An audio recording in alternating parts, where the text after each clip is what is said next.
तर कोकणामध्ये सिंधुदुर्गाच्या सावंतवाडीतील नवविवाहितेचं आत्महत्या प्रकरण आणि या प्रकरणी प्रिया चव्हाण आत्महत्या प्रकरणी 2 जणांवर गुन्हा दाखल करण्यात आलेला आहे। प्रिया पराग चव्हाण असं या महिलेचं नाव आहे। महिलेचा गळा ओढून फास लावल्याचा संशय आहे। महिलेच्या आत्महत्येचा बनाव रचल्याचा देखील संशय व्यक्त केला जातोय। आरोपींवर राजकीय वरदहस्त असल्याची चर्चा ही जोर धरतीये।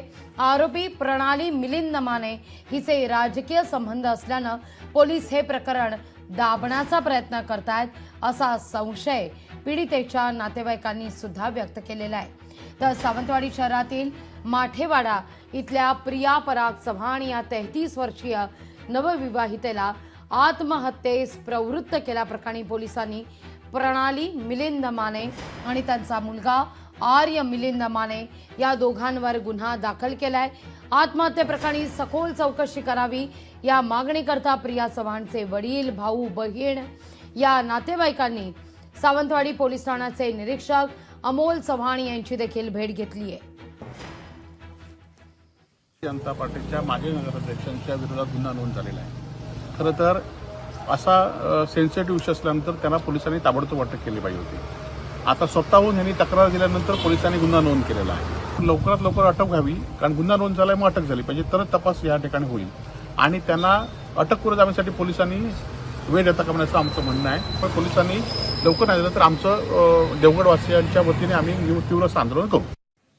या सगळ्याविषयी अधिक माहिती घेण्याकरता थेट जाऊया तळ कोकणात आपले प्रतिनिधी रोहन नाईक यांच्याकडे। रोहन, एक तर सुरुवातीला या सगळ्या प्रकरणी गुन्हा दाखल होत नाही, बरं नातेवाईकांकडून या सगळ्या प्रकरणी तक्रार दाखल केल्यानंतर मग कालांतरानं काही तासानंतर गुन्हा दाखल केला जातो, पण 2 जणांवर गुन्हा दाखल होऊन आता जवळपास 24 तासाहून अधिक काळ उलटलेला आहे।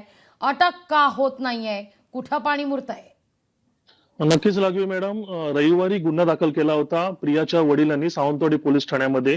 जवळपास आपण म्हटल्याप्रमाणे 24 तास उलटून गेलेले आहेत आणि या संदर्भात पोलिसांनी अशी माहिती दिली की गुन्हा दाखल केला आम्ही, त्यानंतर संशयाला अटक करण्यासाठी पोलिसांचं पथकही देवगडमध्ये गेलं होतं आणि संशयित सापडले नाहीत असं त्यांनी आता स्पष्ट केलेलं आहे। कारण काय सांगितलं जात आहे?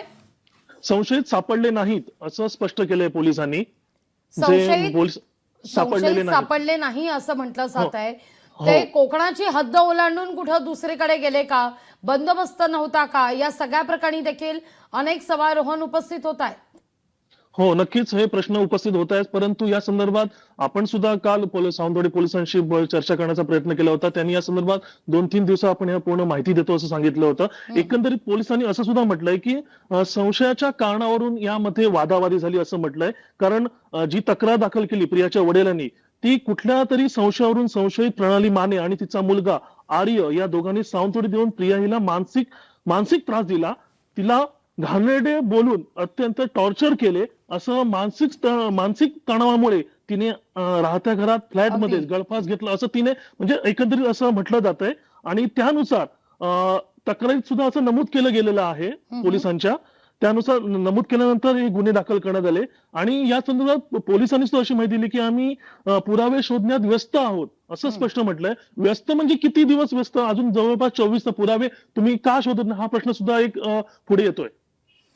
रोहन, खरं तर वैष्णवी हगवणे प्रकरण असू दे किंवा कोकणातल्या सायलीचं प्रकरण सुद्धा, जे लोकशाही मराठीनं सातत्यानं ते लावून धरलेलं प्रकरण होतं, या सगळ्या घडामोडीनंतर आता पुन्हा एक कोकणात असाच एक प्रकार घडताना आपण पाहतोय। मुळात ही घटना घडल्यानंतर काही मोबाईलही ताब्यात घेण्यात आलेला आहे अशी देखील माहिती मिळतेय। त्या मोबाईलचे CDR रिपोर्ट्स काही पोहोचलेत का? त्या दृष्टीनं काही पावलं उचलण्यात आलेली आहे का? या अनुषंगानं आसपासच्या लोकांकडून काही माहिती गोळा करण्याचा प्रयत्न पोलिसांकडून होतोय का? काय नेमकं तपास कुठवर पोहोचलाय या सगळ्या प्रकरणी, की केवळ 2 गुन्हा दाखल झाल्यानंतर या दोघांचा शोध घेतला जातोय? इतर काही पॅरलल तपास होताना दिसतोय का? रोहन, त्याविषयी सविस्तर सांगाल? नक्कीच लागवी मॅडम, या संदर्भात आपण काल संध्याकाळी तिथे गेलो होतो, ज्या ठिकाणी त्यांचं घर आहे, ज्या प्रिया मॅडम आहे तिथे राहतात, तिथल्या लोकांशी काही बोलणं करण्याचा प्रयत्न केला, परंतु कोणीही बोललं नाही। पोलिसांशी आम्ही जस्ट जी बाहेरून माहिती घेतली त्याप्रमाणे आम्ही जी CDR रिपोर्ट्स पाहिले म्हणजे चेक करणार आहोत, CDR रिपोर्ट्स मागवले आहेत। CDR रिपोर्ट्स बद्दल आपण 2-3 दिवसानंतर बोलू आणि काही तिथे असं म्हटलंय की या संदर्भात आपण स्थानिक म्हणजे तिथले बाजूच्या बिल्डिंग मधले किंवा बिल्डिंगच्या खाली लोकांशी सुद्धा बोलू असं पोलिसांनी स्पष्ट केलं, परंतु या संदर्भात पूर्ण पोलीस बाहेर येऊन म्हणजे मीडियाशी बोलण्यास अजून तसं त्यांनी माहिती नकार दिलेला आहे. रोहन, तुम्ही त्या ठिकाणी पोहोचला होतात का घटनास्थळी? तिथं असलेल्या आसपासच्या शेजारच्यांकडून काही या सगळ्या संदर्भात माहिती मिळते का? काय म्हणणे नातेवाईकांचं? गुन्हा जर रविवारी दाखल होत असेल, तक्रार दाखल केल्यानंतर, आता तर मंगळवार उजाडले, 48 तास उलटून गेलेत, का या सगळ्या प्रकरणी कारवाई होताना दिसत नाहीये? नातेवाईक काय म्हणतायत? पालक काय म्हणतायत? नातेवाईकांशी लागून आपण काल बोलण्याचा प्रयत्न केला, ज्यावेळी माठेवाडा जो भाग आहे, आत्मेश्वर मंदिर इथे त्या राहतात, म्हणजे प्रिया राहत होत्या, त्यावेळी आपण गेलो होतो, परंतु नातेवाईक सुद्धा बोलण्याच्या मनस्थितीत नव्हते. त्यांनी स्पष्टच सांगितलं आपण आता काय बोलूया नको या संदर्भात. आणि मला जी माहिती मिळाली त्याप्रमाणे प्रिया यांचा जो मोबाईल आहे तो पोलिसांनी ताब्यात घेतलाय अशी माहिती समोर येते, परंतु एकंदरीत पोलीस अजून मात्र यावर काही बोलण्यास, स्पष्ट असं बोलण्यास नकार देत आहेत. फक्त त्यांनी सांगितलं की आम्ही देवगडच्या भागात आम्ही तपासण्यासाठी गेलो होतो त्यांना, जे 2 आरोपी आहेत त्यांना, परंतु ते संशयित आरोपी कुठे भेटून आले नाही असं स्पष्ट केलं फक्त.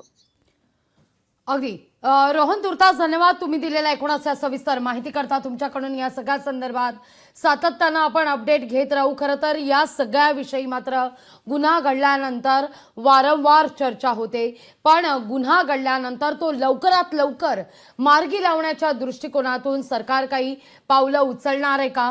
तशी मार्गदर्शक तत्व तयार केली जाणार आहेत का? आज ती काळाची गरज निर्माण होत चाललेली आहे.